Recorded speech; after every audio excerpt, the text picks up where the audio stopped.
Redenção parcial. Introdução. Um fabricante pode constatar que o custo de produção C de um artigo depende do material utilizado, do salário do operário, de maquinaria, das despesas de produção e da supervisão. Dizemos que C é uma função de 5 variáveis porque depende de 5 quantientes. Neste capítulo estudaremos as funções escalares, começando com o caso de 2 variáveis independentes e passando a um número arbitrário de variáveis. Em primeiro lugar, mostraremos como representar graficamente funções de 2 variáveis. Em seguida, generalizaremos os conceitos de uma função de uma variável de limite, função contínua, derivada e diferencial. As integrais de funções de diversas variáveis serão definidas no próximo capítulo. Entre as aplicações consideradas nos exemplos de exercícios estão: determinação da taxa de variação da temperatura de sólidos, avaliação da taxa a qual um poluente emitido por uma chaminé se dissipa, a mensuração da intensidade dos ventos em um furacão, planejamento de chips para computador, pesquisa sobre a relação entre o preço de mercado de um produto e a procura pelo consumidor.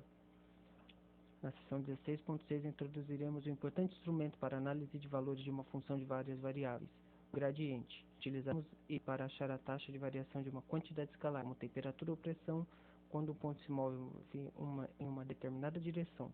Outra aplicação importante é a determinação de valores extremos de uma função.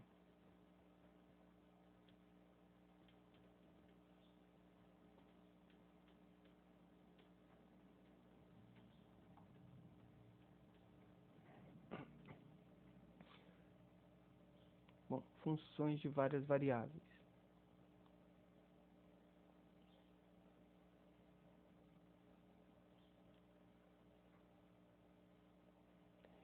Ilustração. A área de um retângulo depende de 2 quantidades, comprimento e largura. Se o objeto está localizado no espaço, a temperatura em um ponto P do objeto pode depender de 3 cores retangulares, x, z e p. Se a temperatura de um objeto no espaço varia com o tempo t, então estão em jogo 4 x, y, z e t.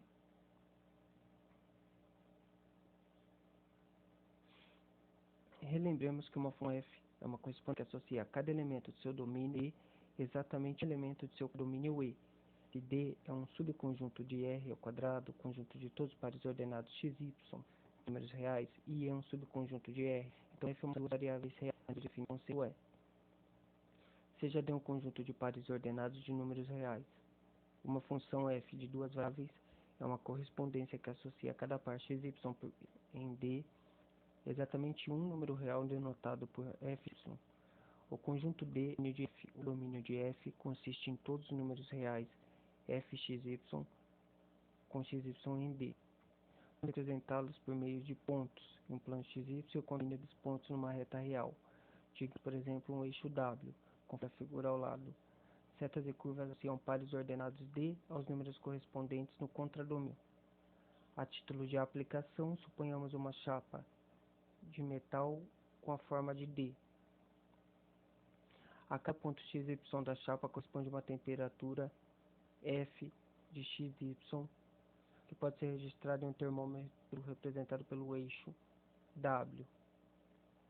Podemos também considerar D como uma superfície de um lago e representar f de x, a profundidade da água no ponto x, y.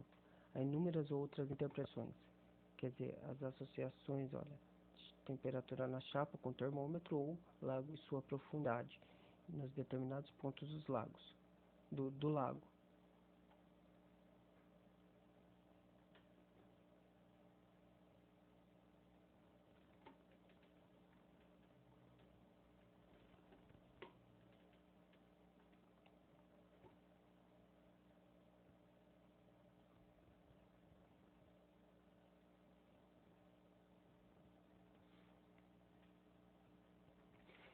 Em geral, utilizamos uma expressão em xy para especificar f de xy e admitimos que o domínio seja o conjunto de todos os pares xy para os quais a expressão tem sentido. Dizemos então que f é uma função de x e y. Exemplo 1. Seja f de xy igual à função xy menos 5 sobre 2 raiz de y menos x ao quadrado. Esboce o domínio de D de f e B represente os números da função 2, 5, a função aplicada em 1, 2, a função aplicada em -1, 2 e um eixo W conforme a seguir. Solução.